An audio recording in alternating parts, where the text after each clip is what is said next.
നാളെ പടച്ച റബ്ബിന്റെ ദർബാറിൽ വെച്ച് ശുഹദാക്കളോടുകൂടെ ആരെങ്കിലും ഒരുമിച്ച് കൂട്ടുമോ റസൂലേ?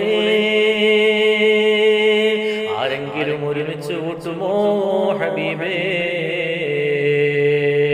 فقال رسول الله صلى الله عليه وسلم ആദരവായ റസൂലുള്ളാഹി സ്വല്ലല്ലാഹു അലൈഹി വസല്ലമ തങ്ങൾ പറയുകയാണ്, നഅം യാ ആയിഷ,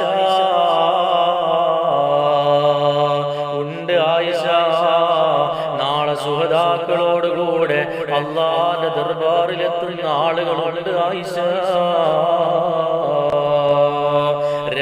പകലുമായി മരണത്തെപ്പറ്റി 20 പ്രാവശ്യം ചിന്തിക്കുന്നതായ ഏതൊരു മുസ്ലിമുണ്ടോ, മുഅ്മിനുണ്ടോ, മുസ്ലിമത്തുണ്ടോ, നാളെ അവരെ ശുഹദാക്കളോടുകൂടെയാണ് ഒരുമിച്ച് കൂട്ടുക.